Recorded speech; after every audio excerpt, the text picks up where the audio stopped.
launch this campaign, we could think of no place better than right here. Because I know some of you here, you were here with me 6 years ago, right? Yeah! I remember your hands. Now, who was here 6 years ago? I remember when we came here, and this was just, when I was just starting out our campaign, and people saying, you're wasting your time, no way that you're going to be able to win this. And I remember my team said, okay, well, we're going to do this event over at the Double Nickel. And I was walking on up, and you might remember, it's right before the holidays.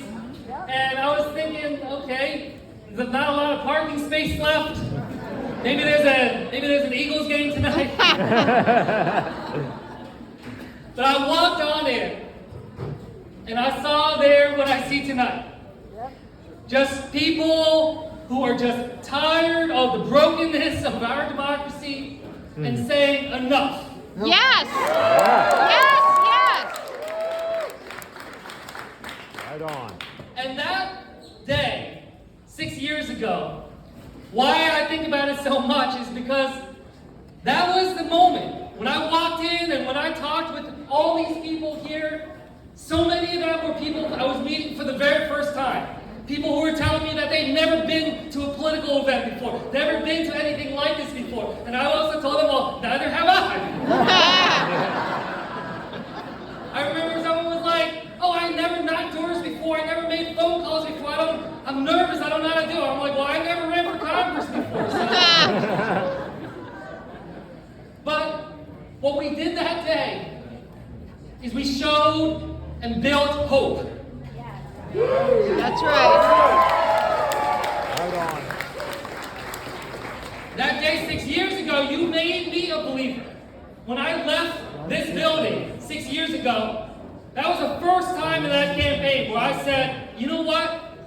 We can win this thing. Yes, we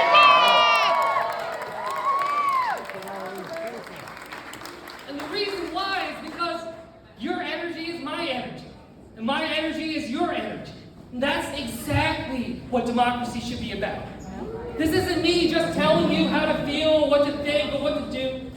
This is about us being together, charting our course together as Americans, as people in this community, realizing that we're part of something bigger than all of us. That's what we learned 6 years ago, and that's what we're showing today.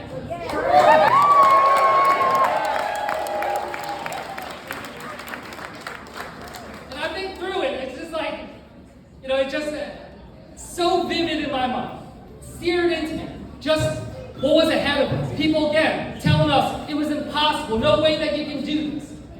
But what? Sure enough, November 2018, what did we do? We won!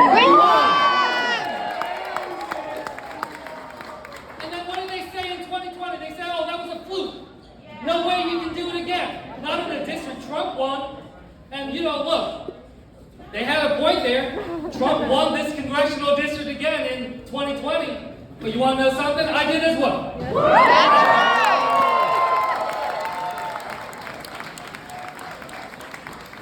And we won it. You want to know how? People were like, how'd you pull it off? Because Trump and me were pretty different people, right? So how in the world, people were like, how'd you pull it off? And what I'll tell you, it's not like some secret formula. It's about just caring about the people. About public service. That's right. About recognizing that the politics that we see in this country right now, it doesn't have to be that way. It doesn't have to be this broken politics where you just have people who are putting their own personal ambition ahead of what's good for this country. It's not hard. It's about being a decent human being.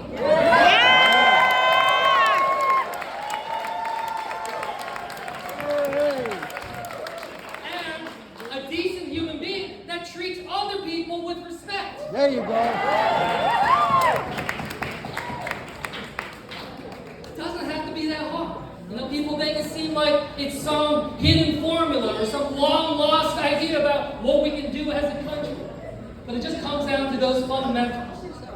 We've shown in this district what it is that we can build.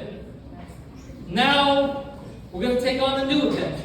Yeah. Because as you might remember, I'm sure you know where you were when you saw that indictment come out. Yeah. You saw what it is. Seriously. So many. Which indictment? Which indictment? Look, I want to be serious here for a second, right? Make a drinking game. Because I'm sure that all of you remember, you know that feeling. And you know what it felt? You know, I was with my kids when I first saw those pictures of the gold bars, when I first saw about this indictment. And I'll be honest with you, I was trying to figure out what the right word was. You know, in many ways I felt like I was saying, you know, I felt heartbroken, I felt stunned. And now that I look back on it, I think I'm just so disappointed. There you go. It's so just bitterly disappointed in just how things have gotten. And that's something, you know, and I think what really frustrated me is I remember my kids were playing with our neighbors, and I was talking to one of my neighbors as our kids were playing. And where I was like, what did you think about this? What they said was, that's Jersey. Yeah. Yeah. That's right. Jersey. No, it's not. I know. No, I it's know. not. That's what But people say. I'm sure there's a part of you that felt that way too, right? Yep. Because we've seen things. We've seen problems in our state, challenges that we face. And I feel it too. I mean, that was a big reason why I jumped in to run in the first place. It was because I asked this, and I said the same line then that I say now, which is that if you feel something is wrong, if you see something that you don't like, you can't just assume that someone else is going to fight your fights for you. Right. Right. Woo!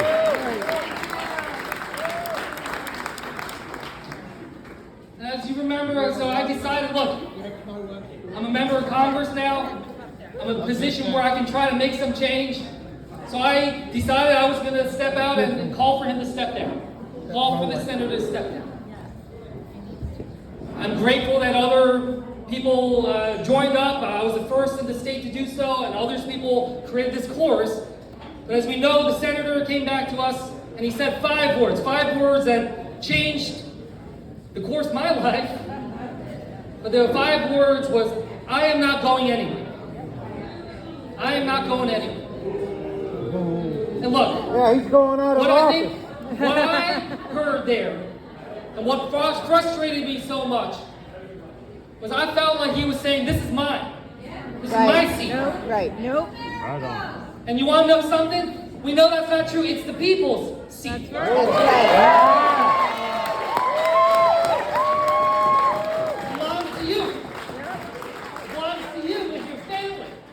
It doesn't belong. You are entrusting me. You're entrusting your elected officials. That I stand before you right now as a son of immigrants, a public school kid from Jersey, that has the great honor of being able to represent in Congress a community where I went to kindergarten.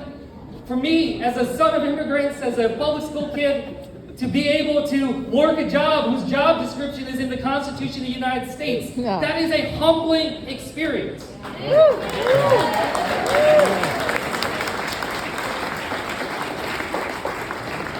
So when I heard him say, I am not going anywhere, I turned to my wife and I said, Uh-oh. we need to have a really serious conversation. Right. We promptly put the kids in the car, dropped them off at Grandpa's house for the night. And look, she and I had one of the toughest conversations of our life. It was a conversation we were not planning to have, but it was a conversation that we felt compelled to have. And look, you know, it's tough. You know, many of you have met my kids. Austin and I, I sure have. 6-year-old, 8-year-old, first grader, third grader. You know how much I want to be around them constantly. And you know, knowing full well what we've been in tough fights before. We know how tough these campaigns are. So we knew what this would do to our family, how hard this would be if we took this on. But what my wife and I thought about, and what we talked about that night, is we thought about just all the craziness happening in the world right now, right? Doesn't it feel like sometimes that the world is just spinning out of control, right? You know, just the war in Europe, the war in the Middle East, the fact that we're, 7 days away from a potential government shutdown, that we have broken leadership at the helm. We have a new Speaker of the House that wants to impose a nationwide abortion ban, that doesn't believe in climate change. That these are the people right now that are leading this country. And so it's not just about the craziness of what's happening, but the idea of, can America actually step up and rise to these challenges, right? Yes, we can. We will. So my wife and I, we decided that no one else is going to step up. If no one's going to take on this challenge, we would.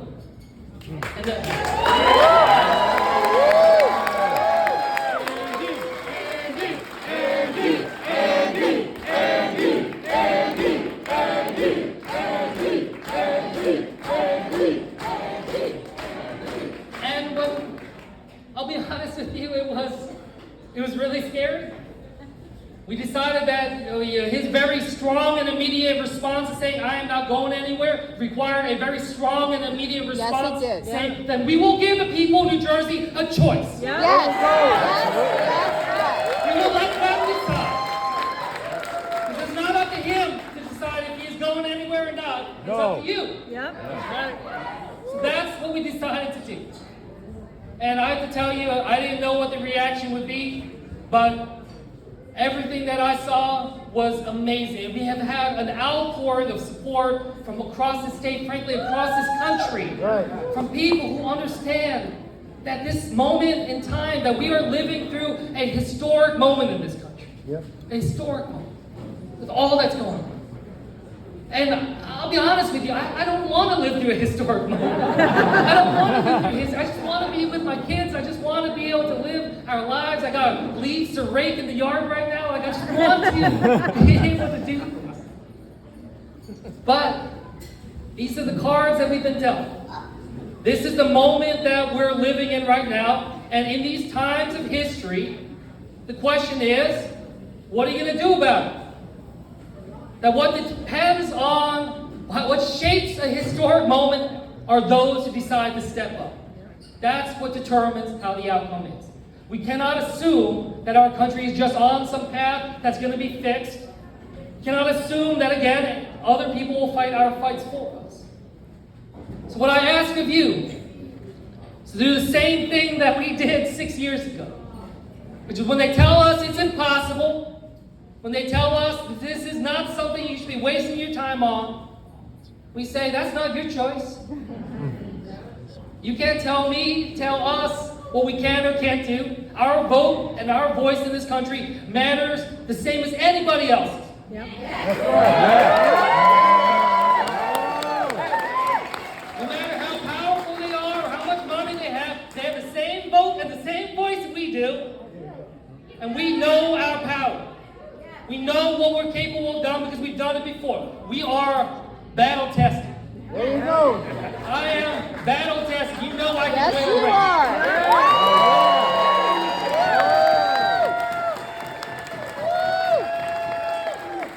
I have won 3 elections. I've never lost a race. I don't plan on starting. That's right. That's right. But what we know is that it's not just about the win. It's not just about, this is not just about, this is not about me, this is not about you, this is not just about, the primary election next November. What I ask of you, as we embark on this new adventure, is I ask of you to think about what drives you, what pushes you. Why are you here today? Why did you get engaged in politics? Why did you start paying attention? I call that your North Star. Right now, just take a moment, if you don't mind. Take a moment. Think about it. What is the reason that brought you here? What got you involved in politics? What got you involved? Was it a loved one that was sick, didn't get the care that they needed? Is it your grandkids? Is it your mom and your dad? Is it about a job that the struggles of getting a job, the struggles of the economy? We're seeing people in our community that are going hungry right now in the richest, most powerful country in the world. But think about it. That thing that is seared into your mind, seared into your heart. Because that's ultimately what this is about.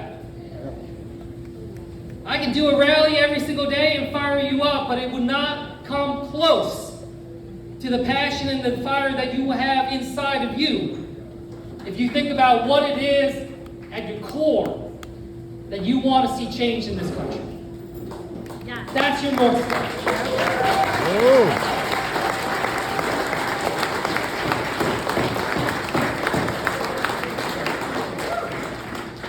For me, it's easy.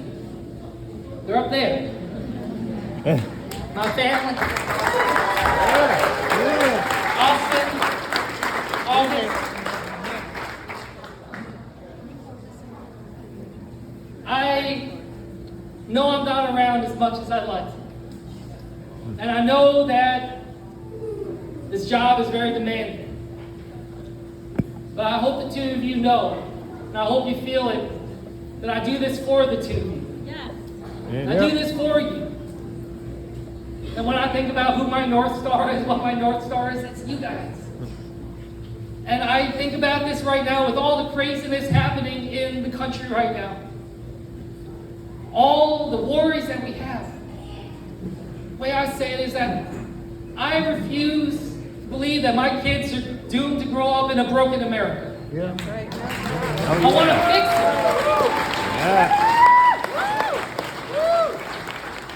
I want to fix it for you. I want to make things right. I want to make sure that you can grow up with the kind of opportunities that the two of you deserve. That you can have the kind of security and the safety that you deserve. That all of you, your kids, your grandkids, that's what this is about. It's not just about winning an election. It's about trying to make the change in this country that we so badly deserve. But we know that that change just doesn't happen on its own. So I'm asking you,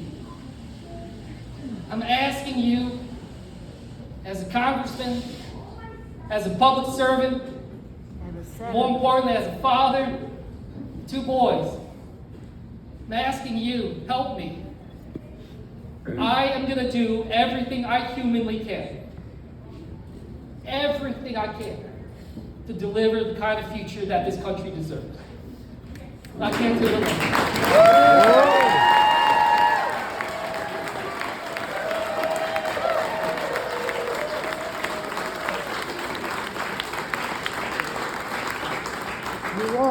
That's what this is about.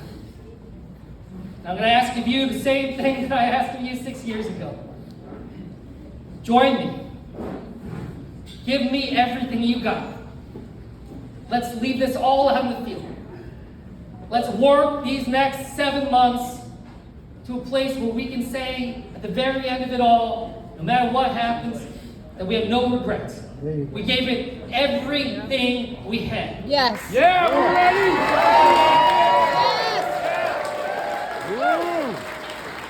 And I'm sure that with this energy in this room, and we light this fire across this state, and we let 9 million people in this state know that now is the time for change. Exactly. Now is the time for us to say, enough with our broken politics. We deserve better. We demand it. It is going to be ours for the taking. We are going to win this thing, and I am going to be the next senator.